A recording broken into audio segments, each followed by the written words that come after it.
हम एक सूर्य को कुछ सेकंड टकटकी बांध के नहीं देख सकते।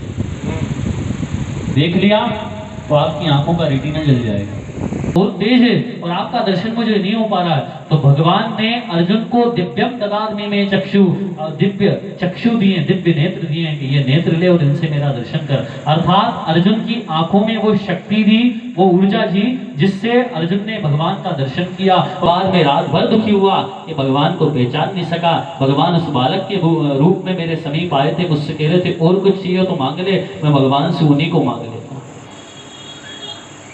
हम उसे पहचान सकें। इसलिए जब भी भगवान की भक्ति करो तो भक्ति में छल कपट नहीं। जब आपके तार उस परमात्मा के तार से जुड़ेंगे तभी आपको उस परमात्मा का दर्शन होगा, भावना से प्राप्त होता है वो करुणा निधान। आपके भाव जब तक जागृत नहीं होंगे, लोग वही करते हैं कि भगवान की सेवा तो करते हैं लेकिन उस सेवा में विश्वास नहीं करते, अपने भाव को जागृत नहीं करते। इसलिए और भगवान कहते हैं कि भाव का भूखा हूं मैं और भाव ही एक सारी है, और भाव से मुझको भजे तो भव से बेड़ा पार है। भाव का भूखा हूं मैं, भाव ही एक सार है, और भाव से मुझको भजे तो भव से बेड़ा पार है। भजना है लेकिन कैसे? भाव से भजना है। हम भगवान को कामनाओं के लिए भजते हैं, सांसारिक विषय वासनाओं के लिए भगवान को सताते हैं, तो भगवान नहीं मिलेंगे। भगवान भी परीक्षा लेते हैं, संसार में ये मनुष्य आया और मेरा भजन कर दिया है तो भगवान, मेरे पास मकान नहीं, मकान दे दो, भगवान ने मकान दे दिया, आप मकान में उलझ गए, भगवान को छोड़ दिया। भगवान शादी ब्याह नहीं हो रहा है, भगवान ने शादी ब्याह करा दिया, आप उधर उलझ गए। भगवान बच्चे नहीं है, भगवान ने अन्य मुन्ने बच्चे दे दिए, आप बच्चों में उलझ गए। भगवान धन नहीं, आपने, भगवान ने आपको धन दे दिया, अब नोट गिनने में दिन रात आपने निकाल दिया, आप उधर उलझ गए। छोटा नन्हा बालक घर में होता है तो वो उसकी माँ काम करती है, गृहस्थी का बहुत सारे काम, भोजन बनाना है, झाड़ू बुआरी इत्यादि नाना प्रकार के, जल की व्यवस्था इत्यादि, गृहस्थी में बहुत सारे काम होते हैं। तो छोटा बालक वो रोता है, उसकी माँ को बहुत सारा काम, तो उसे झूली में सुला के झूला दे देती है, फिर भी चुप नहीं हो, एक टॉफी बिस्कुट दे देती है, एक खिलौना झुनझुना उसके हाथ में दे देती है, तो वो उस खिलौने में, इस झुनझुने में, उस टॉफी बिस्कुट में उलझ जाता है और माँ को भूल जाता है, वो खेल में लग जाता है और माँ अपना काम करने लगती है।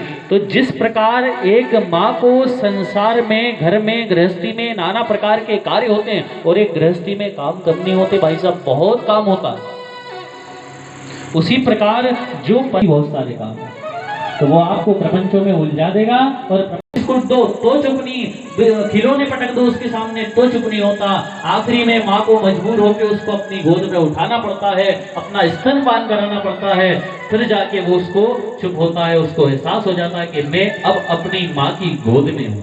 वो गंगा है इसमें वो नहाते हैं, सत्संग वो गंगा है इसमें जो नहाते हैं, वो गंगा है जिसमें जो नहाते हैं, इससे पापी भी पावन हो जाते हैं, पापी से पापी भी पावन हो जाते हैं, पापी से संत जो गंगा है इसमें जो नहाते हैं, संत वो गंगा है इसमें वो नहाते हैं।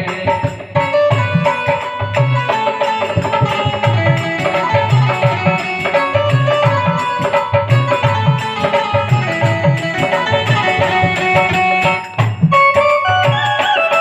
ने मुनियों ने इसकी महिमा गाई है, ऋषियों ने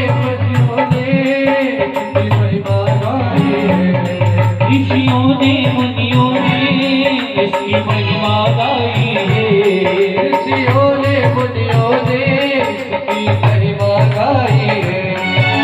सत्संग से जीवन है ये बात बताई है, सत्संगी जीवन है ये बात बताई है। हमारे यहाँ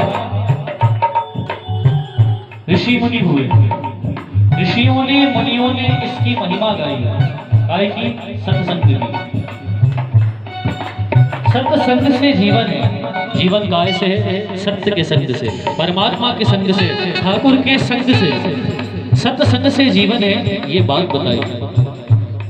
ऋषियों ने मुनियों ने महिमा गाई है, ऋषियों ने मुनियों ने इसकी महिमा गाई है। सत्संग से जीवन है, ये बात बताई है। सत्संग से जीवन है, ये बात बताई है।